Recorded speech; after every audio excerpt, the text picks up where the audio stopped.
Hello नमस्कार साथियों, GCP science classes में आपका हार्दिक अभिनंदन है। जैसा कि बेटा हम पढ़ रहे हैं फिजिक्स और केमिस्ट्री के अनसॉल्व पेपर को, जिसमें केमिस्ट्री के 3 अनसॉल्व पेपर कंप्लीट कर लिए हैं। उसके बाद फिजिक्स का अनसॉल्व पेपर 2 चल रहा है और जिसका कोड है 346 FT और इसके अंदर क्वेश्चन नंबर 3 तक कंप्लीट कर लिए थे पिछले लेक्चरों में। आज उसी क्लास को हम आगे लेकर आए हुए हैं और पढ़ने वाले हैं क्वेश्चन नंबर 4 का क। और 4 का क क्वेश्चन क्या कह रहा है समझते हैं। देखो क्वेश्चन नंबर 4 का क बोल रहा है, एक समान वैद्युत क्षेत्र में रखे वैद्युत द्रव्य पर लगने वाले वल आघूर्ण का व्यंजक प्राप्त कीजिए। यानी एक समान वैद्युत क्षेत्र है और उसमें हम किसको रखेंगे, वैद्युत द्रव्य को। तो वैद्युत द्रव्य को रखने पर उस पर लगने वाला जो वल आघूर्ण होगा उसी के लिए हमें क्या करना है, व्यंजक प्राप्त करना है। चलते हैं करते हैं। देखो एक समान वैद्युत क्षेत्र यानी सभी के सभी वैद्युत क्षेत्र दिशा बेटा किधर होगी, एक ही ओर होगी, इस तरह से, ठीक है। और इसमें हम क्या रख रहे हैं, वैद्युत द्रव्य को रख रहे हैं। ये वैद्युत क्षेत्र दिशा हो गई और इसके अंदर रख रहे हैं हम वैद्युत द्रव्य को।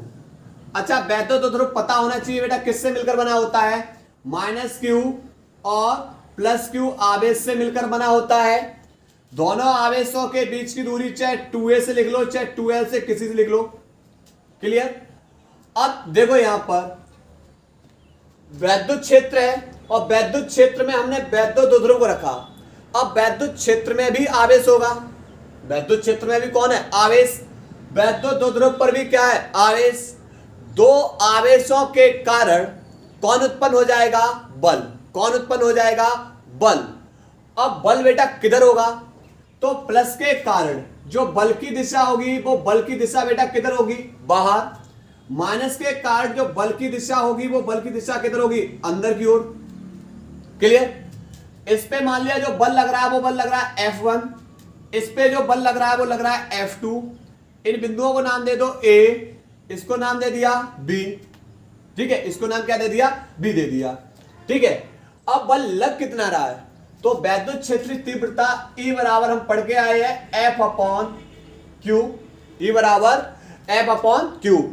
एकांक घन परीक्षण आवेश पर लगने वाले बल को क्या कहते हैं, वैद्युत क्षेत्र की तीव्रता। तो यहां से F निकाल लेंगे तो F बराबर आ जाएगा E का गुणा Q में कर दो, E इंटू में Q। तो यहां पर जो बल लगेगा F1 बराबर वो लगेगा E इंटू में Q। F2 बराबर बेटा जो बल लगेगा वो बल लगेगा E इंटू में Q। क्लियर। अब चूंकि प्लस आवेश के कारण वैद्युत क्षेत्र तीव्रता दिशा बाहर होगी तो बल भी बेटा किधर लगेगा, बाहर। -q आवेश के कारण वैद्युत क्षेत्र तीव्रता दिशा अंदर की ओर, क्योंकि इधर जाएंगे बाहर की ओर, अंदर की ओर, तो बल भी बेटा किधर लगेगा, अंदर की ओर। अब यहां पर देखते हैं बेटा कि बल एक दूसरे के विपरीत लग रहे हैं। ये बल F1 इधर लग रहा है और F2 बल बेटा किधर लग रहा है, F2 बल इधर लग रहा है। यानी दो बल F1 बराबर E इंटू में Q और F2 बराबर E इंटू में Q। यानी दो समान बल लग कैसे रहे बेटा, एक दूसरे के विपरीत लग रहे हैं। और जब दो समान बल एक दूसरे के विपरीत लगेंगे तो एक बल दूसरे बल को क्या कर देता है, निरस्त कर देता है। दो समान बल जब एक दूसरे के विपरीत लगेंगे तो एक बल दूसरे बल को निरस्त कर देता है और इसके कारण एक वल युग्म उत्पन्न हो जाता है। और वल युग्म जिसे क्या बोलते हैं, वल युग्म आघूर्ण। इन दोनों बलों के कारण एक बल उत्पन्न हो जाएगा, उसे बोलते हैं वल युग्म आघूर्ण। और वल युग्म आघूर्ण क्या कहता है, वल युग्म आघूर्ण। वल युग्म आघूर्ण क्या कहता है, परिणामी बल गुणा दोनों बलों के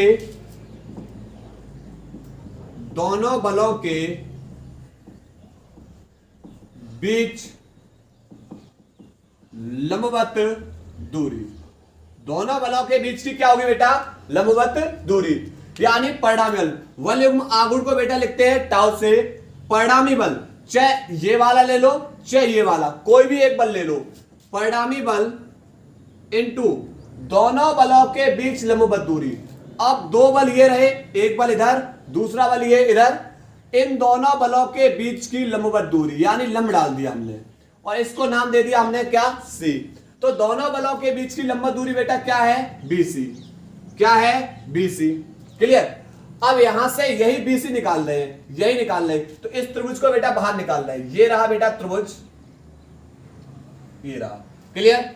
ये बेटा बी है, ये ए है, ये सी है, ये एंगल 90 है और जो वैद्युत ध्रुव रखा हुआ है वो कितने एंगल पे रखा हुआ है, थीटा कोण पे रखा हुआ है। तो ये वाला एंगल क्या है बेटा, थीटा। कोण के थीटा के सामने वाली भुजा लंब, 90 अंश के सामने वाली भुजा कर्ण, बचा बेटा कौन, आधार। बचा कौन, आधार। तो यहां पर साइन थीटा बराबर क्या होता है, साइन थीटा बराबर होता है लंब बट्टे कर्ण। साइन थीटा बराबर क्या होगा, लंब बट्टे कर्ण। लंब वाली भुजा बेटा कौन है, लंब वाली भुजा है बीसी बट्टे कर्ण, कर्ण वाली भुजा है बेटा AB और बराबर क्या होगा ये साइन थीटा। AB गुणाम भाग में है, दूसरी तरफ जाके गुणा में हो जाएगा, तो साइन थीटा यानी AB साइन थीटा बराबर बेटा किसके हो जाएगा, BC के। AB साइन थीटा बराबर किसके हो जाएगा, BC के। और AB के बीच की दूरी बेटा टोटल कितनी है, 2L। कितनी है, 2L। तो यहां पर परिणामी बल लगाएंगे। परिणामी बल बेटा कौन सा है, चाहे इस F1 का मान लगाओ चाहे F2, यानी हमने F1 लिया तो F1 बराबर क्या है, E इंटू में Q इंटू में BC बराबर क्या है, AB sine theta, AB sine theta. तो E इंटू में Q इंटू में AB, A से B तक की दूरी बेटा कितनी है, 2A साइन थीटा। और चूंकि बेटा Q इंटू में 2L 2A Q इंटू में 2A, यानी किसी भी एक कण का परिणामी आवेश तथा दोनों आवेशों के बीच की दूरी को बोलते हैं वैद्युत ध्रुव आघूर्ण। वैद्युत ध्रुव आघूर्ण यानी P। तो यहां से हो जाएगा Q इंटू में 2A, ये हो जाएगा P, ये E साइन थीटा। तो टा बराबर क्या निकलेगा, PE साइन थीटा। ये हमारा रहा बेटा व्यंजक, न्यूटन इंटू में मीटर, न्यूटन इंटू में मीटर।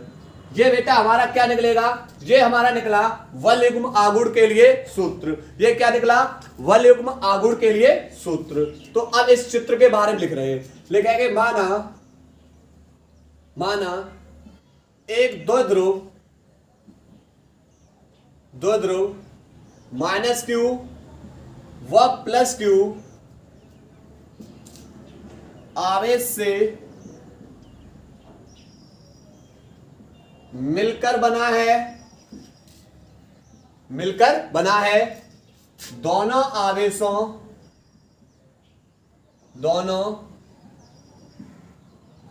आवेशों के बीच की दूरी 2A है। जब इसे एक समान वैद्युत क्षेत्र में रखा जाता है तो प्लस Q1 पर बल F1 व माइनस Q आवेश पर, प्लस Q आवेश पर बल F1 तथा माइनस Q आवेश पर बल F2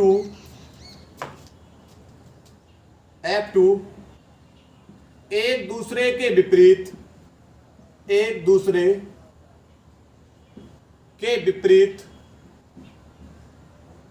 व समान आरोपित हो जाता है,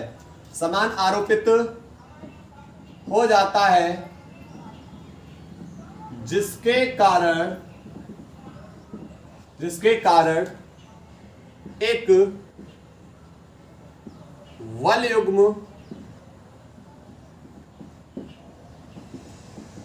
उत्पन्न होता है जो इस वैद्युत ध्रुव को क्षेत्र की दिशा में घुमाने का कार्य करता है, जो इस वैद्युत द्विध्रुव को क्षेत्र की दिशा में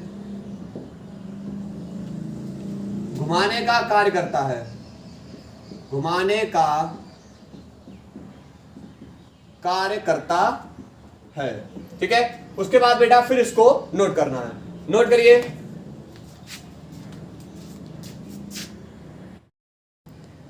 इसके बाद बेटा क्वेश्चन नंबर 4 का ख क्वेश्चन बोल रहा है 12 सेंटीमीटर त्रिज्या के धारावाही वृत्ताकार कुंडली के केंद्र में उत्पन्न चुंबकीय क्षेत्र B की तीव्रता 0.5 गुणा 10⁻⁴ टेस्ला कुंडली के तल के लंबवत ऊपर की ओर है। कुंडली में प्रवाहित धारा के मान तथा दिशा का परिकलन कीजिए। देखो, एक वृत्ताकार कुंडली है बेटा, और इसकी जो रेडियस है वो त्रिज्या 12 सेंटीमीटर है, मान लो इसका केंद्र है।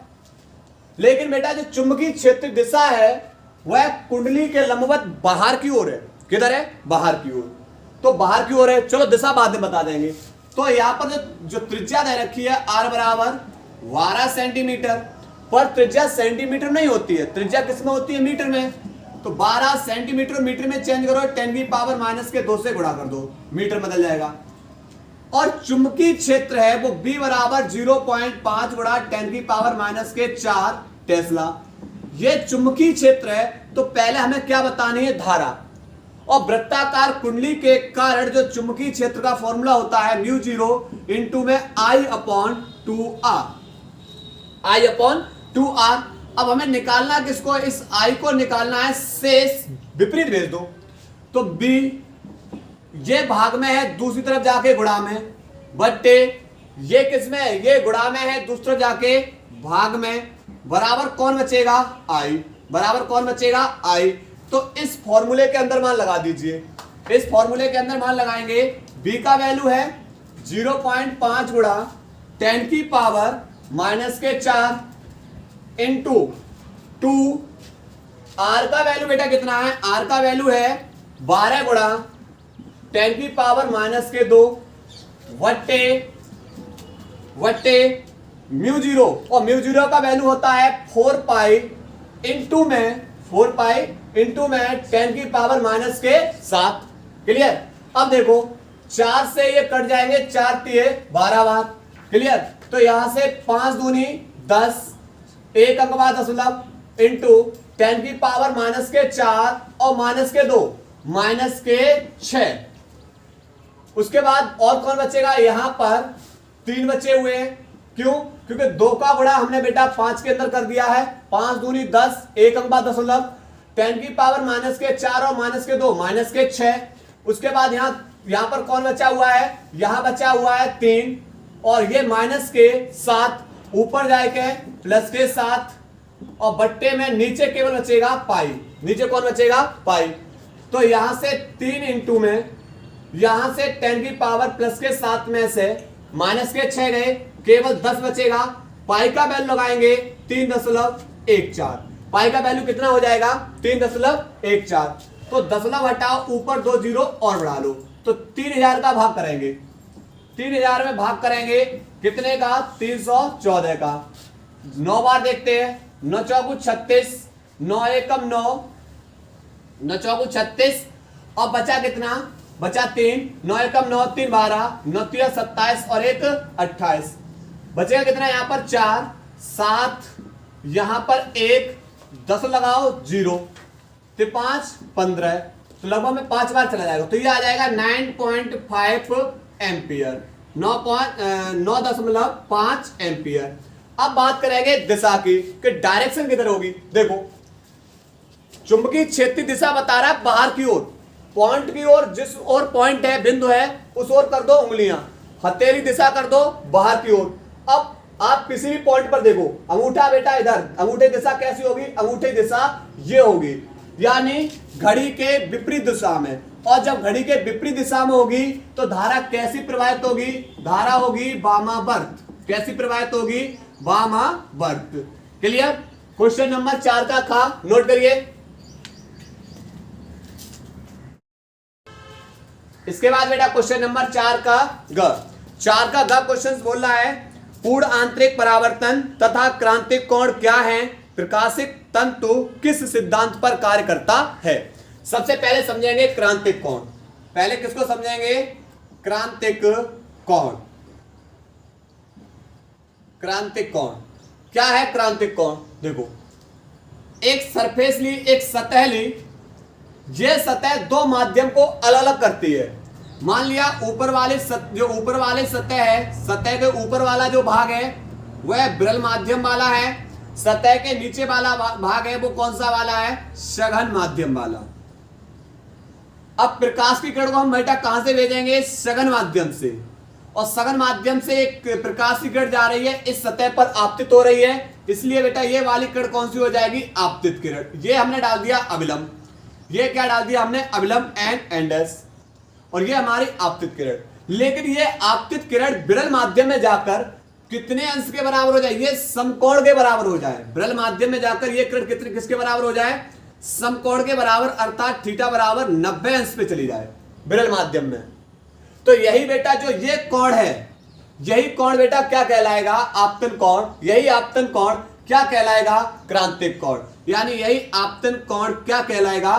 क्रांतिक कोण। यानी सघन माध्यम में बना वह आपतन कोण जिसके लिए विरल माध्यम में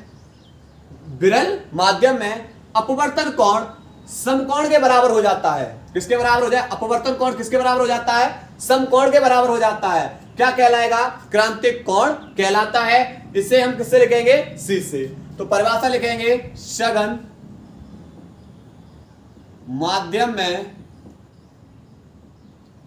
बना वह आपतन कोण जिसके लिए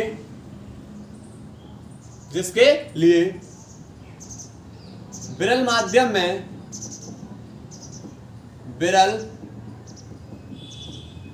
में अपवर्तन कोण समकोण के बराबर हो जाता है। समकोण यानी 90 अंश, समकोण के बराबर हो जाता है। क्या कहलाएगा? क्रांतिक कोण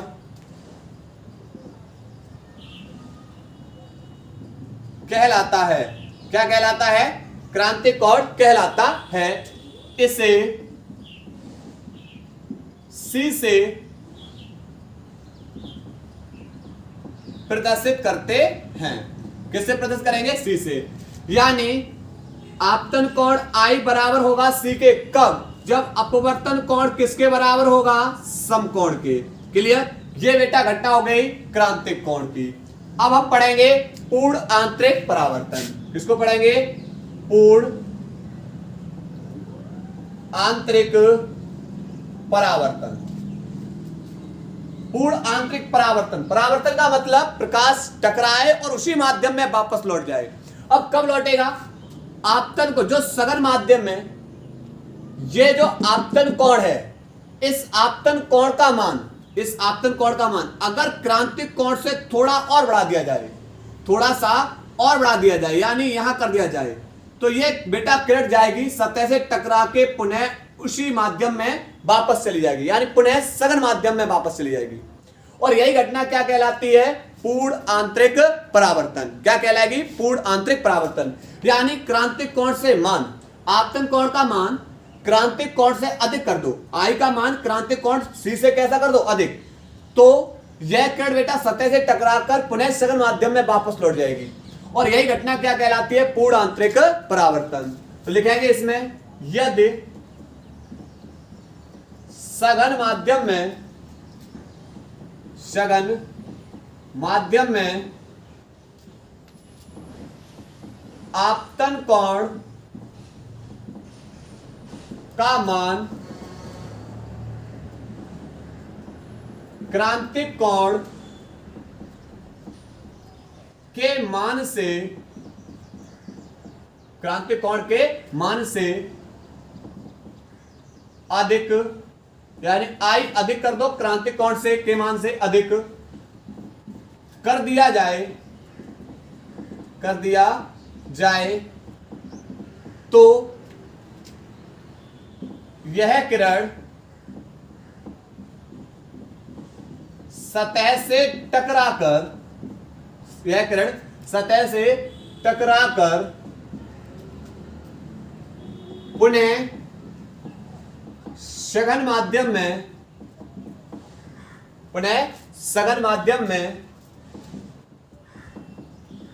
वापस लौट जाती है। यह घटना पूर्ण आंतरिक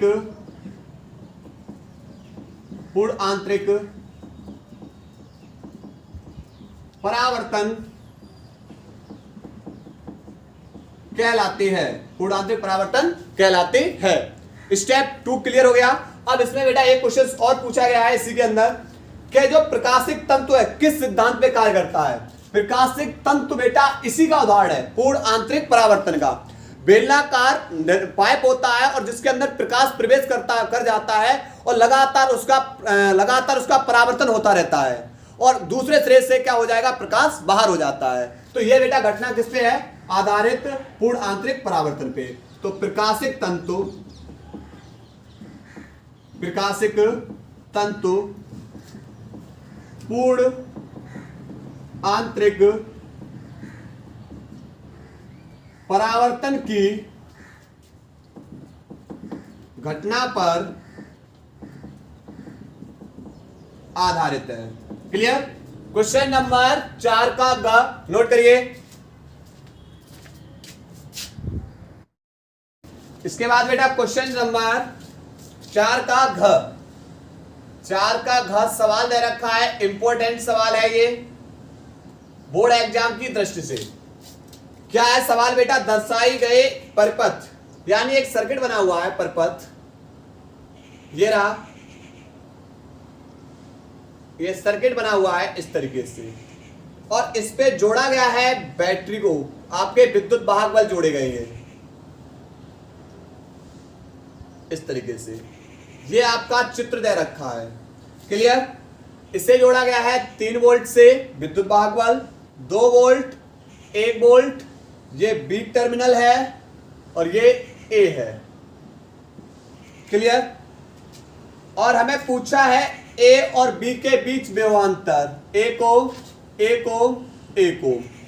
क्लियर। अब इसमें थोड़ा सा चित्र के बारे में समझना। देखो ये प्रतिरोध है, ये क्या है, प्रतिरोध आर, ये क्या है, प्रतिरोध आर। क्लियर।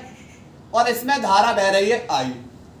अगर हम धारा की दिशा में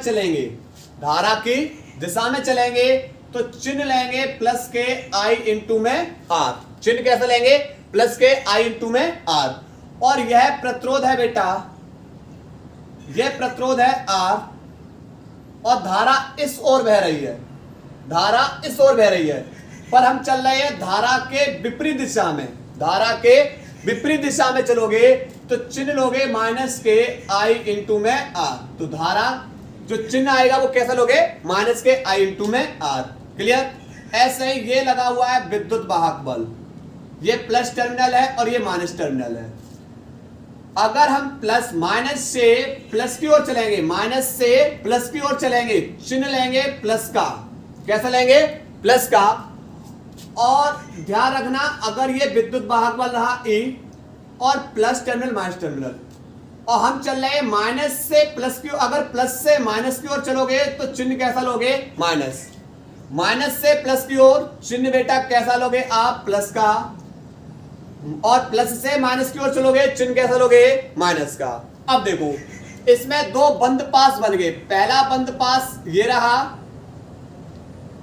और दूसरा बंद पास ये रहा। क्लियर। और एक पूरा का पूरा बाह्य परिपथ हो गया। ठीक है। अब समझो इस वाले से बेटा धारा प्रवाहित हो रही है I1, इस वाले से धारा प्रवाहित हो रही I2 और इस वाले से धारा I3 प्लस ये वाले। प्लस के सिरे से निकलेगी धारा। ठीक है, अब देखो सबसे पहले बंद पास एक में, बंद पास एक में, बंद पास एक में चलेंगे। देखो यहां पर ये प्रतिरोध, और हम चल कैसे रहे, हम चलेंगे इस तरीके से, ये ऐसे, क्यों डायरेक्शन देखो यहां पर ये दिशा इस तरीके से। ठीक है, तो पहले बेटा हम चल रहे इधर इस ओर, धारा की दिशा में चल रहे हैं, धारा भी इधर है, इधर ही हम चल रहे हैं, यानी चिन्ह लिया जाएगा प्लस का। धारा I1 और इसके संगत प्रतिरोध कौन है, 1। क्लियर। फिर उसके बाद चले इधर, कोई प्रतिरोध नहीं है, फिर इसके इधर घूम गए। अब धारा तो बह रही है इधर और हम जा रहे हैं इस ओर, चिन्ह कैसा लेंगे, माइनस, धारा के विपरीत। धारा इसमें प्रतिरोध में कौन सी, धारा I2 और प्रतिरोध 1 यानी 1 बराबर विद्युत वाहक बल। हम चले प्लस से माइनस की ओर, यानी माइनस के 2, प्लस से माइनस की ओर। फिर हम इधर चले यहां से, तो ये बेटा जा रहे माइनस से प्लस की ओर, यानी चिन्ह प्लस का, और ये वोल्ट कितने, 3। अब देखो I1 का एक गुणा करो, I1 माइनस I2 बराबर प्लस के 3 में से माइनस के 2 में बचे कितने बेटा, 1। समीकरण नंबर 1 क्या डाल दिया इसे, समीकरण नंबर 1। क्लियर। ऐसे ही अब आ जाओ बंद पास 2 के अंदर, बंद पास 2 में, बंद पास 2 में देखो इस तरीके से चल कैसे रहे, ऐसे ऐसे चलेंगे इस तरीके से। तो पहले धारा की दिशा में देखो, धारा की दिशा में जा रहे हैं, धारा प्रतिरोध, धारा I2 है, इसके संगत प्रतिरोध 1 है, संगत प्रतिरोध 1। उसके बाद फिर इधर आए, अब इधर चल रहे हैं, यानी धारा इधर बह रही, हम इसके विपरीत चल रहे हैं, चिन्ह माइनस का। धारा I3 है और प्रतिरोध इसके संगत कौन है, 1 बराबर माइनस, प्लस से माइनस की ओर जा रहे हैं, प्लस से माइनस की ओर, प्लस से माइनस की ओर जाओगे, चिन्ह माइनस का 1। फिर आप चलोगे आगे थोड़ा सा और, फिर यहां पर देखोगे इस तरीके से, इसमें आओगे, अब आओगे माइनस से प्लस की ओर, चिन्ह प्लस का, और यहां पर विद्युत वाहक बल कौन है, 2।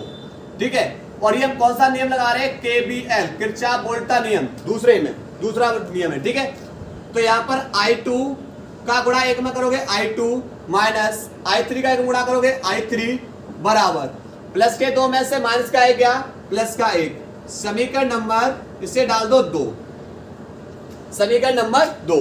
क्लियर, ये 2 हो गए। उसके बाद अब हम लेंगे एक बाह्य परपथ, यानी बाहरी परपथ, ये सब बाहर बाहर का, इस बाहर बाहर का। ठीक है, तो बाहर वाले में चलेंगे यहां पर, यानी बाह्य परपथ में, क्योंकि 2 बंद देखो, एक बंद पास ये, दूसरा बंद पास ये, एक तीसरा बंद पास ये, पूरा बाह्य परपथ। और बाह्य परपथ में देखेंगे प्रतिरोध, धारा I1 और प्रतिरोध 1, धारा की दिशा में चल रहे, फिर इधर यहां पर आएंगे, यहां से धारा इधर बह रही, हम चलेंगे इसके विपरीत, चिन्ह माइनस का I3, और उसके बाद इसके संगत प्रतिरोध कौन है, 1 बराबर प्लस से माइनस की ओर जा रहे हैं, चिन्ह माइनस का 1। फिर इधर जाएंगे, माइनस से प्लस की ओर जा रहे हैं, विद्युत वाहक बल 3। तो यहां से I1 माइनस के I3, क्योंकि 1 का गुणा करें तो भाई रहेगा, बराबर प्लस के 2 में, प्लस के 3 में से माइनस के 2 1 गया, तो प्लस के 2। समीकरण नंबर 3, समीकरण नंबर 3। क्लियर। उसके बाद एक नियम पढ़ के आए, ये किरचॉफ के बंद पास का जो नियम लागू होता है वो किरचॉफ वोल्टा नियम पर, यानी किरचॉफ के द्वितीय नियम पर लागू होता है, बंद पास का नियम। और एक नियम पढ़ के आए हैं किरचॉफ का प्रथम नियम, किरचॉफ का प्रथम नियम। किरचॉफ का प्रथम नियम कहता है, संधि पर मिलने वाली समस्त धाराओं का बीजगणितीय योग कैसा होता है, 0। संधि पर मिलने वाली समस्त धाराओं का बीजगणितीय योग किसके बराबर होगा, 0 के। अर्थात धारा I1, धारा I2 और धारा I3, I1, I2 और I3, इनका बीजगणितीय योग होगा वो किसके बराबर होगा, 0 के बराबर। समीकरण नंबर 4। क्लियर, समीकरण नंबर 4। अब क्या करेंगे, समीकरण 1 से और समीकरण 4, समीकरण 1 और प्लस में समीकरण 4, समीकरण 1 में समीकरण 4 को जोड़ दो। जब जोड़ोगे तो LHS LHS और RHS RHS, LHS LHS जोड़ोगे और RHS RHS। देखो इसकी LHS में I1 माइनस के I2, इसकी LHS में जोड़ रहे हैं प्लस के I1 प्लस के I2 प्लस के I3 बराबर इसकी RHS में 1 और इसकी RHS में 0। अब देखो माइनस के I2 कैंसिल, I1 और I1 बेटा कितना हो जाएगा 2I1 प्लस के I3 बराबर 1। समीकरण नंबर 5, समीकरण नंबर 5। अब समीकरण I3 किसमें है, I3 समीकरण 3 में है, तो समीकरण 3 और प्लस में I3 किसमें है, समीकरण 5। क्लियर, I3 इसमें है, I3 इसमें है। अब समीकरण 3 व 5 को जोड़ दूं, तो समीकरण 3 व 5 को जोड़ेंगे तो I1 माइनस के I3 प्लस 2I1 प्लस के I3 बराबर इसकी RHS में 2 और इसकी RHS में 1। क्लियर, ऐसा इसलिए किया गया क्योंकि बेटा I3 यहां पर जब हमें पता है 2I1 प्लस I3 और यहां पर देखो ये प्लस का है और ये माइनस का है, तो यहां पर हम I1 का वैल्यू निकाल लेंगे। अब देखो माइनस से प्लस कैंसिल, 2I1 और I1 3I1 बराबर 2 और 1 3, I से I वो 3 से 3 कैंसिल, यानी I1 बराबर कितना निकलेगा 1 एम्पियर। I1 बराबर कितना निकला 1 एम्पियर। क्लियर, अब यहां से हम I1 I2 I3 के मान सबके निकाल सकते हैं। अब इस I1 का मान आप कहां रख दो, समीकरण 1 में। I1 का मान समीकरण 1 में रखने पर कितना निकलेगा, देखो समीकरण 1 है हमारा I1 माइनस के I2 बराबर 1। I1 का मान बेटा कितना लगा दो, यहां पर 1, I1 का मान 1 लगा दिया, माइनस के I2 बराबर 1, जे माइनस के उधर जाए के प्लस के और जे प्लस के इधर आए के माइनस के, यानी I2 बराबर 1 माइनस के 1 कैंसिल, यानी I2 बराबर बेटा कितना निकलेगा 0। अगर हमसे पूछता तो, अगर हमसे पूछेगा क्यों, क्योंकि I1 धारा आ रही है इसके अंदर और A और B के बीच बेटा विभवांतर पूछा गया है, तो बेटा हमारा सवाल हम यहीं से निकाल लें। लेकिन हमसे I1 I2 और I3 के मान पूछे जाएंगे तब क्या करेंगे, है ना। तो उसके लिए उसके बाद अब हम मुझे क्या निकालना है, जैसे I3 का मान निकालना है, मुझे किसका मान निकालना I3 का। तो चाहे आप बेटा समीकरण 2 में मान लगा दो, चाहे समीकरण 3 में का मान लगा दो, चाहे समीकरण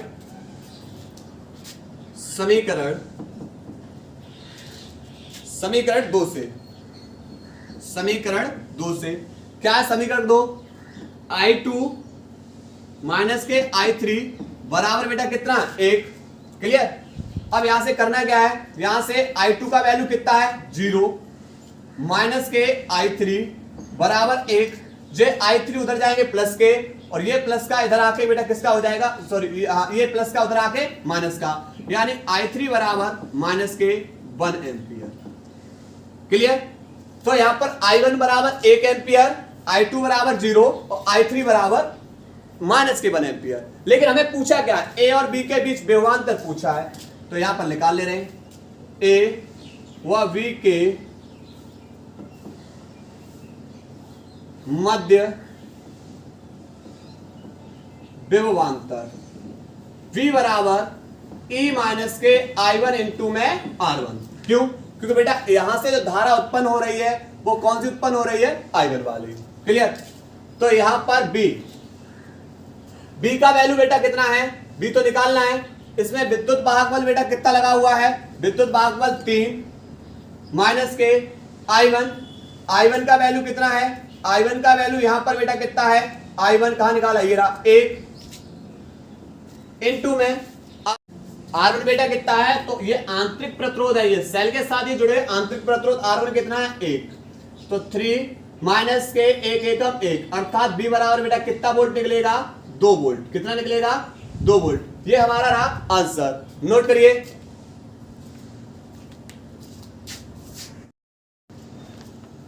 इसके बाद बेटा क्वेश्चन नंबर 4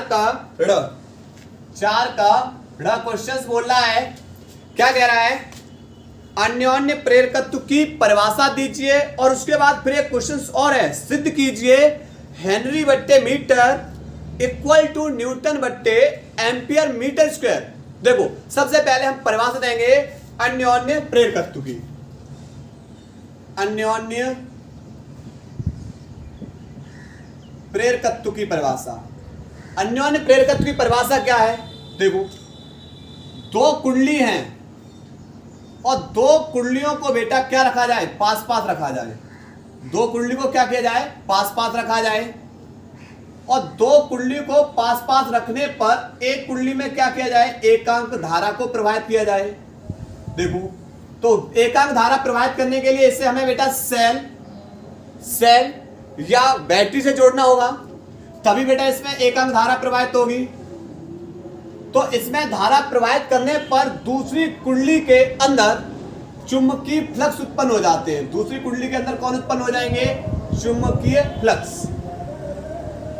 तो यहां पर परिभाषा क्या है कि परिभाषा यह है कि जब दो कुंडलियों के बीच, ये दो कुंडलियां हैं, इन दो कुंडलियों के बीच अन्योन्य प्रेरकत्व गुणांक किसी एक कुंडली में, चाहे इस वाली में चाहे इस वाली, किसी एक कुंडली में चुंबकीय फ्लक्स की संख्या के तो बराबर होता है, जबकि दूसरी कुंडली में प्रवाहित, उस दूसरी कुंडली में क्या हो रही हो, एकांक धारा प्रवाहित हो रही हो। यानी एक कुंडली में तो बेटा चुंबकीय फ्लक्स की संख्या के बराबर होगा और दूसरी कुंडली में क्या प्रवाहित हो रही हो, धारा प्रवाहित हो रही हो। क्लियर। तो इसमें परिभाषा लिखेंगे दो कुंडलियों के बीच अन्योन्य प्रेरकत्व गुणांक, अन्योन्य प्रेरकत्व किसी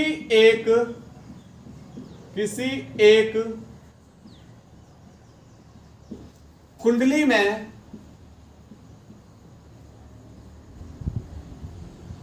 चुंबकीय फ्लक्स, किसी एक कुंडली में चुंबकीय फ्लक्स की संख्या के मान के बराबर होता है, संख्या के मान के बराबर होता है।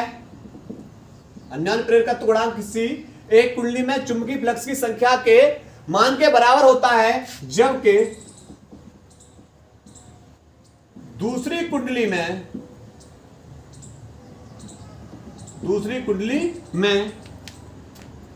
एकांक धारा प्रवाहित हो रही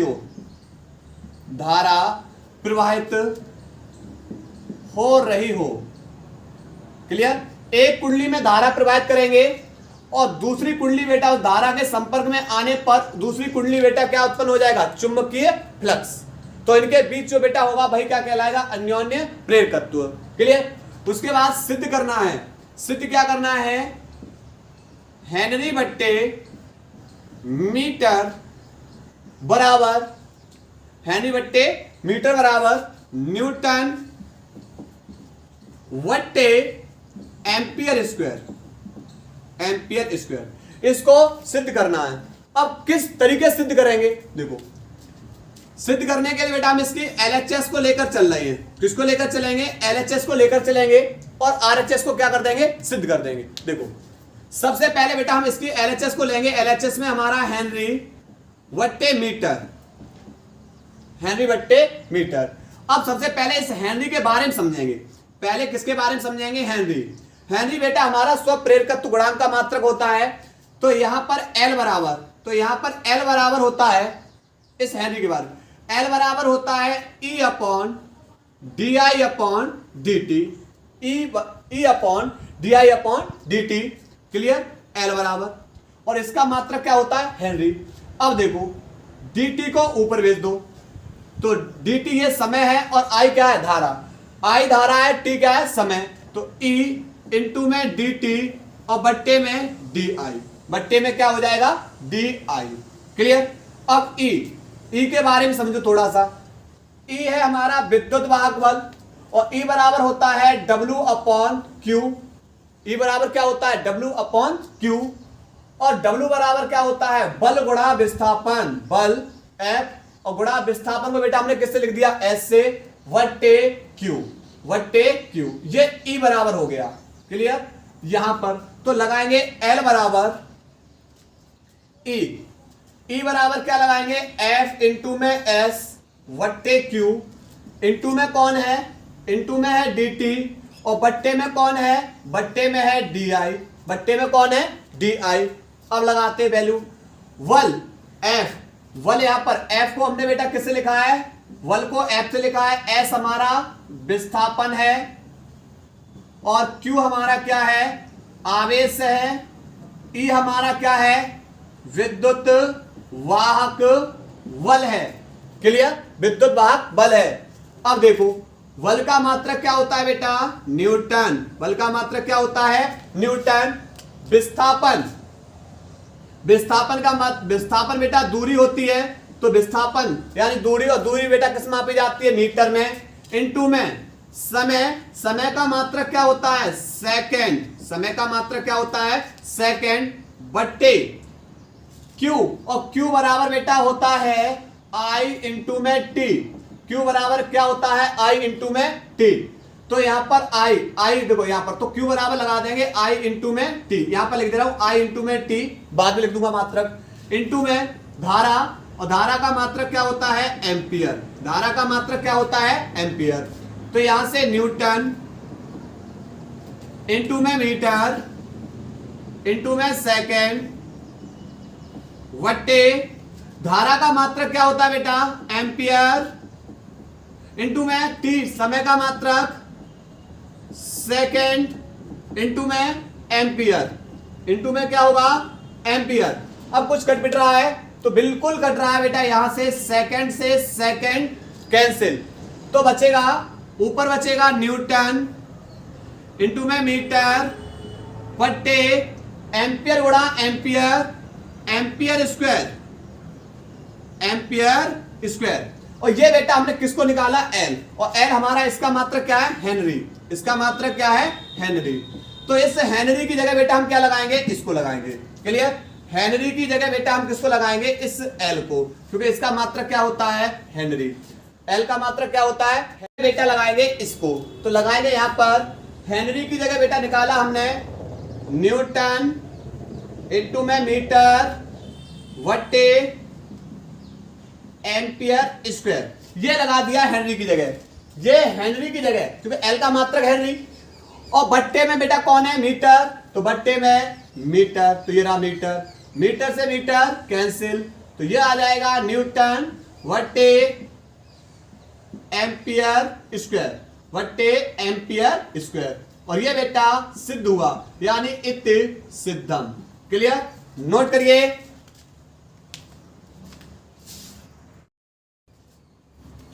इसके बाद बेटा क्वेश्चन नंबर 5 का है, 5 का कह रहा है आदर्श एमीटर तथा आदर्श वोल्ट मीटर का प्रतिरोध कितना होता है। एमीटर तथा वोल्ट मीटर को क्रम से परपथ के श्रेणी क्रम में तथा समांतर क्रम में क्यों जोड़ा जाता है। देखो सबसे पहले आदर्श एमीटर का प्रतिरोध, आदर्श एमीटर का जो प्रतिरोध होता है वो प्रतिरोध कितना होता है, 0। तथा आदर्श वोल्ट मीटर का जो प्रतिरोध होता है, आदर्श वोल्ट मीटर का प्रतिरोध कितना होता है, अनंत होता है। ध्यान रखना इस बात के लिए कि आपका जो एमीटर है, एमीटर का प्रतिरोध 0 होगा, और वोल्ट मीटर है, वोल्ट मीटर का प्रतिरोध कैसा होता है, अनंत होता है। विद्युत परपथ में श्रेणी क्रम में बेटा कौन समान रहता है, श्रेणी क्रम में तो धारा समान रहेगी, जबकि समांतर क्रम में विभव समान रहता है। समांतर क्रम में कौन होगा, विभव समान होगा। क्लियर। तो विद्युत परपथ में श्रेणी क्रम में धारा का मान समान, धारा का मान समान तथा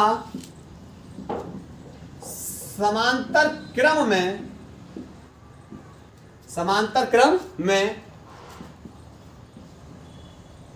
विभव का मान समान होता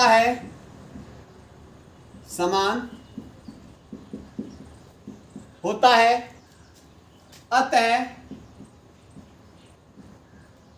एमीटर का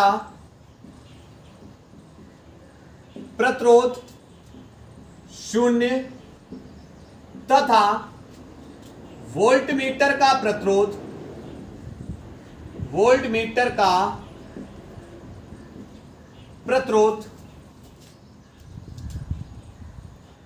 अनंत होने के कारण